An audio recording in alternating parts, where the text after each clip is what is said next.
নমস্কার বন্ধুরা, স্বাগত জানাই ম্যাথস জেন্ট্রা চ্যানেলে। আমাদের অলরেডি সেট থিওরি শেষ হয়ে গেছে পড়ানো। তো আজকে এই সেট থিওরি সংক্রান্ত কিছু এমসিকিউ, গুরুত্বপূর্ণ এমসিকিউ করব, যেগুলো 11-এর ফাইনাল পরীক্ষাতে কাজে লাগবে। তাহলে চলো শুরু করা যাক।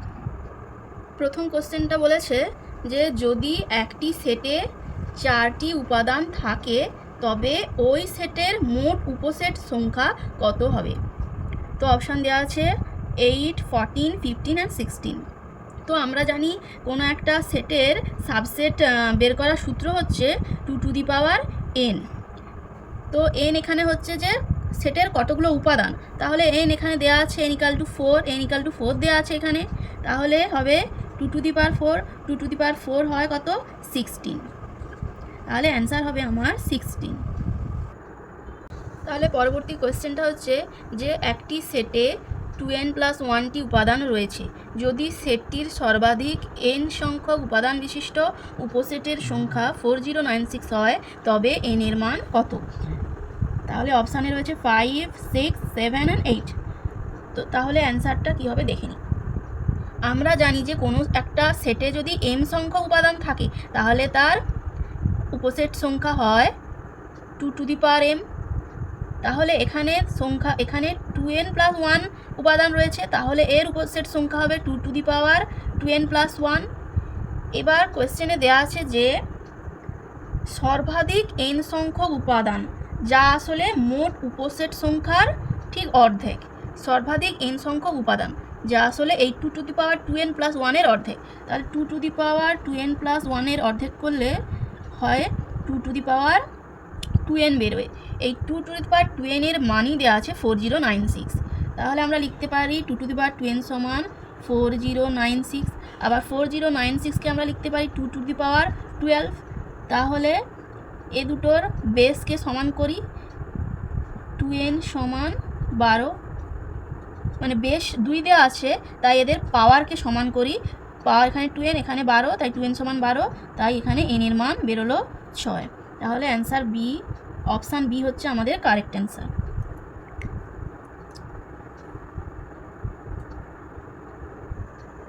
পরবর্তী কোয়েশ্চেনটি হলো যে শূন্য সেটের পাওয়ার সেটে কয়টি উপাদান থাকে? শূন্য সেটে উপাদান সংখ্যা কত হয়? 0।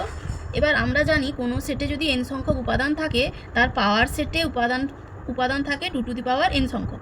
তাই শূন্য সেটে উপাদান থাকে 0, তাই তার পাওয়ার সেটে উপাদান থাকবে 2^0। আর এই 2^0 মান হচ্ছে 1। তাহলে শূন্য সেটের পাওয়ার সেটে কয়টি উপাদান থাকে? না 1, একটাই উপাদান থাকে। তাই অ্যান্সার হচ্ছে অপশান বি হলো কারেক্ট অ্যান্সার।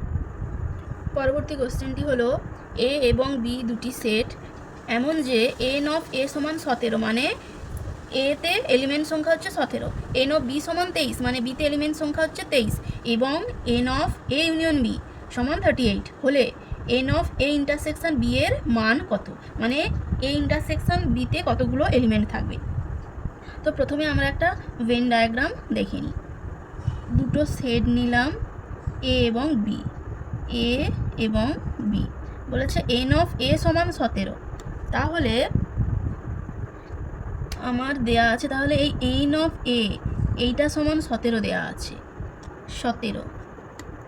আবার দেয়া আছে n(b) মানে এইটা সমান দেয়া আছে 23, এবং n(a ইউনিয়ন b) মানে এই টোটালটা পুরোটাই দেয়া আছে আমার 38। তাহলে n(a) b মানে এইখানে কতগুলো এলিমেন্ট রয়েছে। তাহলে এই ভেন ডায়াগ্রাম থেকে আমরা লিখতে পারি যে n(a ইউনিয়ন b), এই যে এই পুরোটা সমান আমরা লিখতে পারি n(a) প্লাস এইটা মানে n(b), এটা নিলাম আবার এটা নিলাম, এই জায়গাটা আমার দুবার নেওয়া হয়ে যাচ্ছে, তাই একবার মাইনাস করে দেব, মাইনাস এটা যেহেতু ইন্টারসেকশন পার্ট তাই লিখব n(a) b। এবার আমি জাস্ট মানগুলো পুট করে দেবো।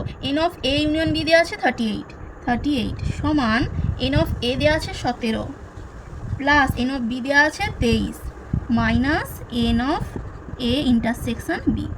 তাহলে এটা আমার যোগ করলে বেরোলো 7 3 10 মানে 40 minus n of A intersection B.